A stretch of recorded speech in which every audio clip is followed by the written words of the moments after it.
Tik jatuh. Yuk. Oh, 2, 3. Baik, perkenalkan saya Dr. Zulfan sebagai dokter yang berjaga pada pagi hari ini. Boleh saya tahu dengan Mbak siapa? Mbak Rania, Mbak Rania. Baik, Mbak Rania umur berapa, Mbak? 24 tahun. 24 tahun. Untuk alamatnya di mana ya, Mbak? Jebres Di Jebres. Pekerjaannya sekarang, Mbak? sebagai mahasiswa. Mahasiswa. Mbak sudah menikah atau belum? Belum. Belum. Baik. Selanjutnya saya izin menanyakan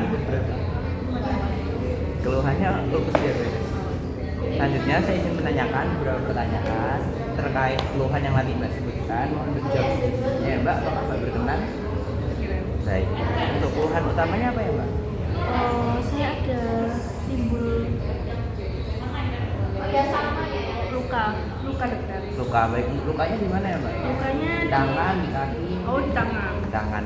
Baik. Untuk lukanya itu sudah sejak berapa lama ya, Mbak? Sudah sejak 2 minggu lalu. 2 minggu yang lalu.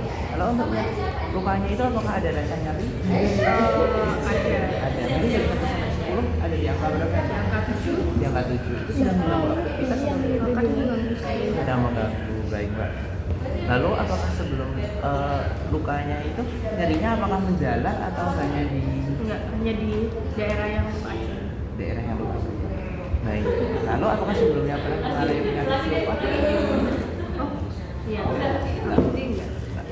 Lalu apakah ada penyakit bawaan keluarga mungkin seperti diabetes? Saya Ada diabetesnya. Lalu kesini menggunakan asuransi atau biaya sendiri? Ya? biaya mandiri.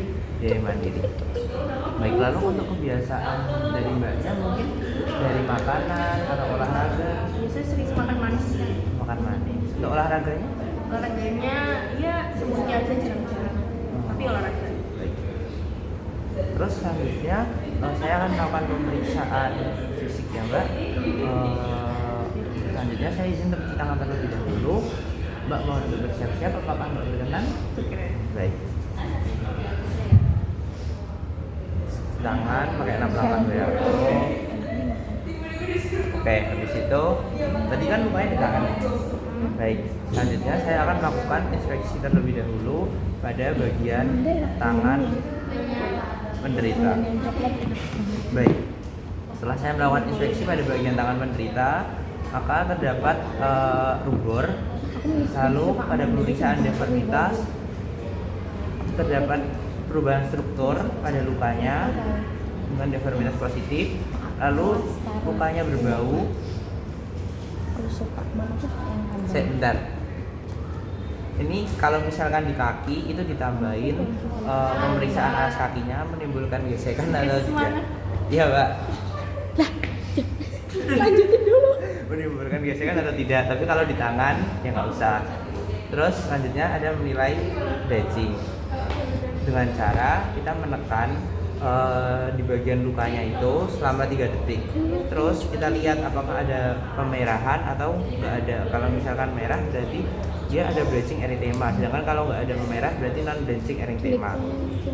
Terus kalau misalkan pucat setelah ditekan maka ada penurunan perfusi jaringan.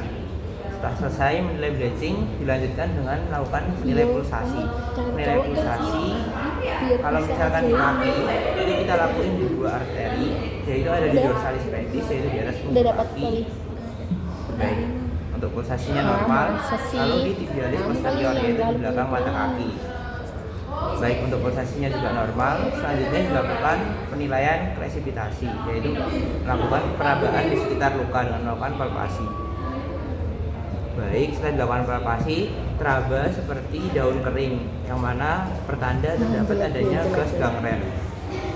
Lalu dilanjutkan menggunakan jarum nyeri ataupun garpu talas 120 Hz untuk mendeteksi sensor pasien.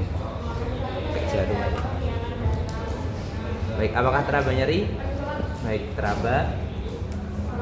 Selanjutnya untuk pemeriksaan fisiknya sudah selesai, maka akan dilanjutkan dengan melakukan asesmen luka. Sebelumnya saya izin untuk cuci tangan 6 langkah BAO terlebih dahulu ya, Mbak.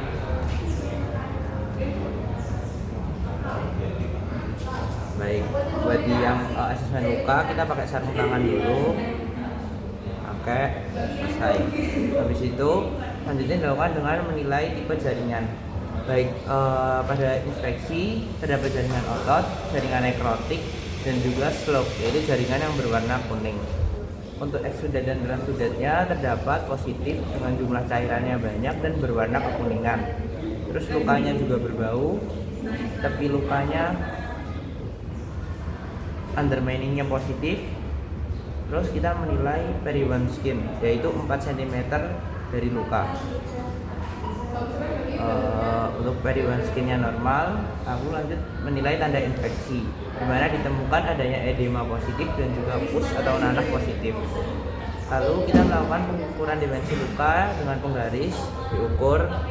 Baik, setelah saya melakukan pengukuran, ditemukan panjangnya sepanjang 4 cm, lebarnya 3 cm. Lalu untuk kedalamannya kita ukur dengan undermining menggunakan depth indicator dengan metode clock method. Baik, setelah saya ukur, kedalaman lukanya ada di 1 cm. Baik, karena pemeriksaannya sudah selesai, Mbak boleh kembali ke meja pemeriksaan. Saya izin untuk mencuci tangan terlebih dahulu. Terus lepas sarung tangan, cuci tangan. Udah? Udah.